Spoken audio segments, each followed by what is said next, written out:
లోనే ఇంకా సాల్వ్ అయ్యక ముందే అక్షంతలు వేసిన దానికి, ఆ పంతులు అక్షంతలు వేసిన దానికి మనమైతే ఆ అక్షంతలు ఎప్పుడు ఉంటాయా, ఉంటే బాగున్ను, రోజంతా ఉంటే బాగున్ను, ఆశీర్వచనం అనుకొని మనం చక్కగా బయటకు వస్తాం. అక్కడే 10 సార్లు దువ్వాడు ఆ క్రాఫ్ని. దువ్వేసి తీసేసినోడు ప్రసాదం గురించి మాట్లాడుతున్నాడు. తప్పిసారి ఎవరైనా ప్రసాదం ఇస్తే టిష్యూ పేపర్లో చుట్టూ పక్కకి పెట్టే వీళ్ళు లడ్డు నాణ్యత గురించి, టేస్ట్ గురించి ఈయన చెప్పడం, మేం వినడం, అది మా దౌర్భాగ్యం. ఇటువంటి పరిస్థితుల్లోని మాట్లాడి ఈయన లడ్డు టేస్ట్ గురించి, అరే ఈ లడ్డు టేస్ట్ ఎక్కడ మనకి ప్రాబ్లం వచ్చింది అని చెప్పి ఆ రోజే జూన్ నెలలోని 12, 20, 25 తారీఖులు, జూన్ 4న వచ్చిన లారీల్లో 4 సంబంధించి నెయ్యి ట్యాంకర్లని ముందు యూజ్ చేశారు. ఆ ముందు యూజ్ చేసిన నెయ్యి ట్యాంకర్లలోని ఆ నెయ్యి ప్రాబ్లంగా ఉందని ప్రతి భక్తుల దగ్గర నుంచి ఫిర్యాదులు అందిన తర్వాత మిగతా 4 ట్యాంకర్లకి మేము టెస్టులు చేపిస్తే ఆ టెస్టులు ఎన్డీడీబీ రిపోర్టుల ప్రకారం అందులోని కల్తీ జరిగింది, జంతువులు కొవ్వు కలిసింది అని చాలా క్లియర్గా దానిలో మెన్షన్ చేస్తే దాని గురించి అని చెప్పి మాట్లాడరా అంటే దాని గురించి మాట్లాడడం. దాని గురించి మాట్లాడకుండా ఎన్డీడీబీ రిపోర్ట్లో డిస్క్లైమర్ గురించి మాట్లాడతారు. అక్కడే అతగాడి తెలివితేటలు బుర్రలోంచి మోకాల్లోకి వచ్చేసాయని సంగతి అర్థమవుతుంది. అరే డిస్క్లైమర్ అన్నది ప్రతి దానికి కామన్. అది నువ్వు తలనొప్పి డోలో ట్యాబ్లెట్ వేసుకున్నా కూడా డిస్క్లైమర్ ఉంటుంది, తెలుసా నీకు? ఒక ఏంటది, మనం ఎల్ఐసికి సంబంధించి ఏదైనా మనం ప్రీమియం ఏదైనా పెట్టుకున్నాం అనుకోండి, దాంట్లో కూడా కింద డిస్క్లైమర్ ఉంటుంది. నువ్వు ఎక్కడికి వెళ్ళి ఏ వస్తువు కొన్నా కూడా డిస్క్లైమర్ ఉంటుంది. ఆ డిస్క్లైమర్లో నాడేదో రాశాడని చెప్పేసి దాని గురించి మాట్లాడుతున్నాం. వీళ్ళు జరిగిన తప్పుని కప్పిపుచ్చుకునే ప్రయత్నం చేస్తున్నారు తప్పించి జరిగిపోయిన తప్పుని జరిగిందని ఒప్పుకోవడం కానీ దానికి క్షమాపణలు కోరడం కానీ జరగట్లే, అది కనిపించట్లే. ఆవిడ అనకూడదు కానీ స్పీకర్ పొజిషన్లో ఏం మాట్లాడతాడండి? ఆవిడ పామాయిలు ఈ సంబంధించిన ఆయిల్ ఫుడ్ ఎక్కువ తినేసిందంట, అందుకని ఆ వచ్చిన పాల్లోని అందులోకి వచ్చిన నెయ్యిలోని కూడా కొవ్వు కలిసిందట. ద గ్రేట్ జనరల్ సెక్రటరీ, అతను పెద్ద లాయరు, అతగాడు మాట్లాడతాడు పంది కొవ్వు రేట్ల గురించి మాట్లాడతాడు. అంటే వీళ్ళ తాలూకా స్థాయి, వీళ్ళ తాలూకా ఆలోచన పరిజ్ఞానం ఎలా ఉందో ఆలోచించండి. అంత కాస్ట్లీ పంది కొవ్వట ఈ నెయ్యిలో కలిపేస్తారా అని అడిగాడు. అంటే అతగాడి తాలూకా తెలివితేటలు ఇలాంటి వాడిని పెట్టుకుని చేశారు. దీవన్నిటికీ కూడా సిట్ ఏర్పాటు చేస్తే సిట్ కూడా సొంత మనుషులతో చేయించారు సిట్ అన్నాడు. లేకపోతే సాక్షి ఉద్యోగస్తులతో ఏమంటారా?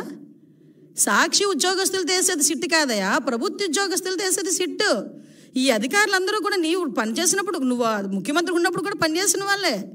ప్రభుత్వ ఉద్యోగులు, పోలీస్ డిపార్ట్మెంట్ వాళ్ళు ఒక ఐజీ ర్యాంకర్ని సిట్ ఏర్పాటు చేసి ఆ సిట్కి మీరు సిట్కి మొత్తం అంతా రెడీ చేసి దర్యాప్తు చేయండి అని చెప్తే ఆ సిట్ మీద కూడా మీరు కామెంట్ చేస్తున్నారంటే మీరు తప్పుని కప్పిపుచ్చుకోవడానికి ఎంత ప్రయత్నం చేస్తున్నారు? మరి విజిలెన్స్ ఎంక్వైరీ వద్దు అని చెప్పి ఎందుకు కోర్టులకు వెళ్ళే పరిస్థితి వచ్చింది? అసలు యాక్చువల్గా ఈ తిరుమల తిరుపతి దేవస్థానం తాలూకా లడ్డు గురించి కూడా మాట్లాడకూడదు అని వీళ్ళు ఎక్కడో కూడా ఒక ఇది కూడా పెట్టారు, కేసు కూడా వేశారు. సుప్రీంకోర్టులో గ్యాగ్ ఆర్డర్ కోసం పిటిషన్ వేశారు వీళ్ళు. అసలు ఎక్కడ కూడా లడ్డు వ్యవహారం గురించి మాట్లాడకుండా ఉండాలి అని చెప్పి. అంటే వీళ్ళు చేసిన పొరపాటు తెలిసిపోతుంది అని చెప్పి ఎంత దారుణంగా మాట్లాడుతున్నారో మనకు అర్థమవుతుంది. అరే మీకు డిక్లరేషన్ ఇస్తాము, డిక్లరేషన్ తీసుకొని మీరు వెళ్ళాలి, అందులో తప్పే ఉంది. ఎందుకు ఈరోజు మీరు తెలుసు, ప్రతి ఒక్క ప్రపంచం మొత్తానికి మీ ఫ్యామిలీ క్రిస్టియన్ ఫ్యామిలీ అనే సంగతి తెలుసు. నిజంగా మీకు వెంకటేశ్వర స్వామి మీద భక్తితోనే మీరు టెంపుల్కి వచ్చారు, భక్తితో నేను వచ్చాను అని చెప్పి ఒక సిగ్నేచర్ చేసి లోపలికి వెళ్ళడానికి మీకు వచ్చే ప్రాబ్లం ఏంటి? ఆ డిక్లరేషన్ మీద మీరు అంత రాద్ధాంతం చేయాల్సిన అవసరం ఏమొచ్చింది? ఆ డిక్లరేషన్ మీద సంతకం పెట్టడానికి ఇష్టం లేక గొడవలు సృష్టిస్తారట, టమోటాలు ఇసురుతారట, గుడ్లు ఇసురుతారట, అలాగట ఇలాగట అని ఆ ఎక్స్ చైర్మన్ కరుణాకర్ రెడ్డి వీళ్ళందరూ కూడా టీవీలో దగ్గరకు వచ్చి మాట్లాడటం.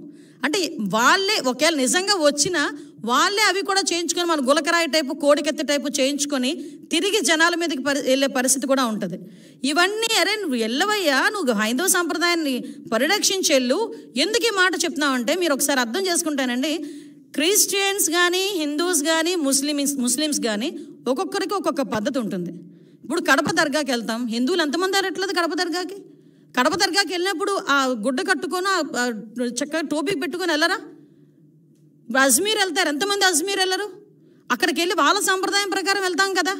తమిళనాడులోని ఇటువైపు కొన్ని టెంపుల్స్ ఉన్నాయి, షర్టు తీసి వెళ్ళాలి, మగవాళ్ళు షర్టు తీసి వెళ్ళాలి, అక్కడికి అలాగే లోపలికి పంపిస్తారు. కొన్ని చోట్ల పంచికట్టు కట్టుకుని వెళ్తారు, అలాగే వాళ్ళ దగ్గరికి వెళ్ళాలి. నేను నమ్ముతాను కానీ నేను అలా వెళ్ళనంటూ ఊరుకుంటారా? అక్కడ సేమ్ ఇక్కడ అంతే. చర్చికి వెళ్తాము, మోకరిల్లించి ప్రార్థన చేయాలనుకుంటే మోకరించి ప్రార్థన చేస్తాము. అక్కడికి వెళ్ళిన తర్వాత నువ్వు గౌరవం ఉంటే, అలాగే ఇక్కడ కూడా గౌరవించి ఒక డిక్లరేషన్ మీద సంతకం పెట్టి వెళ్ళవయ్యా అన్నావు. దానికి పెద్ద రాద్ధాంతం చేసి దానికి దళితుల్ని కనెక్ట్ చేశాడు. అంటే అతను చేసిన పొరపాటుని కులమతాల మధ్య విద్వేషాలు రెచ్చగొట్టడానికి ఏ రకంగా మాట్లాడుతున్నాడు. నాకే ఈ పరిస్థితి ఉంటే దళితులకి ఏ పరిస్థితి ఉంటే? అసలు దళితులు అన్న పదం నోట్లోంచి రావడానికి నీకు అర్హత లేదయ్యా. ఎందుకు చెప్తున్నానంటే, ఇదే తిరుమల తిరుపతి దేవస్థానం బోర్డు మెంబర్ల గురించి మాట్లాడుతూ నువ్వు ఒక మాట మాట్లాడు. చాలామంది రికమెండేషన్స్తో వస్తారు, సీఎం గారు రికమెండేషన్లతో వస్తారు, చాలా ప్రాశస్తమైన కమిటీ అది, ఆ బోర్డు అది అని చెప్పావు. మరి ఆ బోర్డుని ఒక రకంగా చెప్పాలంటే భ్రష్టు పట్టించడానికి 50 మంది సలహా మండలిని ఎందుకు పెట్టావు? నీకు విషయం చెప్పనా? అఫ్కోర్స్ అది కోర్టు కొట్టేసింది కాబట్టి పోయారు, కానీ నువ్వు ఇచ్చిన బోర్డులో కూడా 6గురికి నేర చరిత్ర ఉందని సాక్షాత్తు హైకోర్టు బయట చెప్పింది. నీకు ఇంకో విషయం తెలుసా? నువ్వు ఇచ్చిన బోర్డులో ఒక్కడు కూడా దళితుడు లేడు. నువ్వు ఈరోజు దళితుల గురించి మాట్లాడుతున్నావు. నీకు ఆ రోజే నీ చేతులతోనే టీటీడీ బోర్డు మెంబర్లకి దళితులకి ఇవ్వాలన్న ఆలోచన కూడా నీకు రాలే. మళ్ళా పైగా ఈరోజు దళితుల గురించి మాట్లాడుతున్నావు. మా హయాంలో మా బాలవీరాంజనేయ స్వామి గారు, మా మంత్రి గారు ఆ రోజు బోర్డు మెంబరు. ఇంకో విషయం కూడా ఇక్కడ ప్రస్తావించాలి కాబట్టి ప్రస్తావిస్తున్నా. 2014-19 హయాంలో నేను ఎమ్మెల్యేగా ఉండేటప్పుడు గౌరవ ముఖ్యమంత్రి గారు చంద్రబాబు నాయుడు గారు నన్ను టీటీడీ బోర్డు మెంబర్ని చేస్తే, ఆ రోజు నా మీద కావాలని నేను మాట్లాడిన మాటలను కట్ అండ్ పేస్ట్ చేసి ఆరోపణ చేశారు. ఎలాంటి ఆరోపణలు చేస్తే ఆ ఆరోపణలు కూడా నేను ఒకటే, అతని ప్రాశస్తం తగ్గకూడదని ఆ రోజు మేమే బయటకు వచ్చి, అంటే దళితురాలనైనా నన్ను వెళ్ళనివ్వకుండా కూడా ఆ రోజు నీ పేటీఎం బ్యాచ్ అంతలాగా సోషల్ మీడియాలో రెచ్చిపోయి నా మీద రేణిపోని అబాండాలన్నీ వేశారు. మీరు అబాండాలు వేసినంత మాత్రాన నేనే వెంకటేశ్వర స్వామికి దూరం అయిపోలేదు కదా. ఆ రోజు దళితురాలను నన్ను కూడా వెళ్ళనివ్వలేదు, దళితులకి ఎవరికి పోటీ పెట్టనివ్వలేదు, కనీసం వాళ్ళకి ఇవ్వలేదు, దళితులకి ఎవరికి నువ్వు బోర్డు మెంబర్ ఇవ్వలేదు. ఈరోజు నువ్వు మాట్లాడుతున్నావు. నేను ధైర్యంగా చెప్తున్నాను, ఎస్ నేను హిందువుని. నువ్వు చెప్పగలవా? బయటకు వచ్చి చెప్పు, డిక్లరేషన్ మీద సంతకం పెట్టవయ్యా అంటే పారిపోయి ఇంట్లో కూర్చున్నావు. ఈరోజు నువ్వు మాట్లాడుతున్నావు దీని గురించి. ఇలాంటి విషయాలన్నీ కూడా ఒక్కసారి మనం కూడా, నేను ఒకటే చెప్తున్నా, ఈరోజు దళితుల గురించి అంటే దళితులు అంటే ఏంటంత చిన్న చూపు? దళితులు ఎవరు గుళ్ళకి వెళ్ళట్లేదా? ఈరోజు నీకు విషయం తెలుసా? తిరుమల తిరుపతి దేవస్థానం మీద డిప్యూటీ ఈఓ పొజిషన్లో ఉన్న వాళ్ళు చాలామంది వెళ్తున్నారు. ఒకసారి చెక్ చేసుకో. నీ హయాంలో ఉండలేకపోవచ్చేమో, మా హయాంలో ఉంటారు. ఎందుకంటే మాట్లాడితే మానవత్వం అన్న పదం సిగ్గుపడుతుందయ్యా జగన్మోహన్ రెడ్డి, నీ నోట్లోంచి ఆ పదం వస్తే.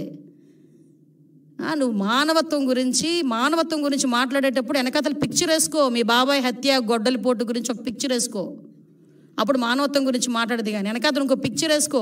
నీ చెల్లి వీధి ఢిల్లీ గల్లీ తిరిగిన పొజిషన్ గుర్తుపెట్టుకో. మానవత్వం గురించి నువ్వు మాట్లాడేటప్పుడు షర్మిల ఈరోజు రోడ్డుకి ఎందుకు మీకు వ్యతిరేకంగా మాట్లాడుతుందో ఒక్కసారి ఆలోచించు. మానవత్వం గురించి ఆలోచించేటప్పుడు నీ తల్లి ఏం చేస్తుందో ఒక్కసారి ఆలోచించు. నువ్వు మానవత్వం గురించి మాట్లాడతావు. మన సెక్యులరిజం సెక్యులరిజము? అందుకేనా సార్వభౌమత్వాన్ని గురించి, సెక్యులరిజం గురించి నువ్వు మాట్లాడతావు. ఇదేం దేశం మాట్లాడు. అసలు నిజంగా చెప్పాలంటే నిన్న ప్రెస్ మీట్ తర్వాత ఇదేం దేశం, ఇదేం మతం, ఇదేంటి అని మాట్లాడు. దేశద్రోహం, దేశ బహిష్కరణ కింద నిన్ను బయటకు పంపించేయాలి. అఫ్కోర్స్ నువ్వు ఎలాగో వెళ్ళిపోదావు నిర్ణయించుకున్నావేమో కాబట్టి ఇలాంటి మాటలు మాట్లాడుతున్నావు. లాస్ట్ 5 సంవత్సరాలు చక్కగా సంపాదించి బయట పెట్టుకున్నావు బయట దేశాల్లో. ఇంకెలాగే ఇక్కడ ఉన్న వాళ్ళు బయటకు వస్తే తన్నేలా ఉన్నారని చెప్పేసి వెళ్ళిపోవడం రెడీ అయినట్టున్నావు. అఫ్కోర్స్ అందువల్ల నువ్వు ఆ మాట మాట్లాడుతున్నావేమో. నిజంగా దేశద్రోహం చట్టం కనుక ఉండుంటే నిన్ను ఆ కేసులు ఈరోజు బుక్ చేసేవాళ్ళని. దేశ బహిష్కరణ అన్నదే నీకు కరెక్ట్. భారతదేశంలో పుట్టి భారతీయుడిగా ఉండి ప్రపంచంలో ఏ దేశం వెళ్ళినా కూడా నేను భారతీయుడినైనా సగర్వంగా నాకు తలెత్తుకొని తిరిగే ప్రతి భారతీయుడు సిగ్గుపడేటట్టుగా భారతదేశంలో ఉండి అది ఆంధ్రప్రదేశ్ ముఖ్యమంత్రిగా చేసే 5 సంవత్సరాలు ఈరోజు నువ్వు ఇదేం దేశం అని అడుగుతున్నావంటే నిన్ను దేశ బహిష్కరణ కాకుండా ఇంకేం చేయాలి? అది నీ తాలూకా దేశభక్తి. నువ్వు సెక్యులరిజం గురించి మాట్లాడతావు, మానవత్వాల గురించి మాట్లాడతావు. కాబట్టి నేను అడిగేది ఏంటంటే, ఇప్పటికైనా మళ్ళీ చెప్తున్నా, నేను ఎవ్వడూ ఆపట్ల.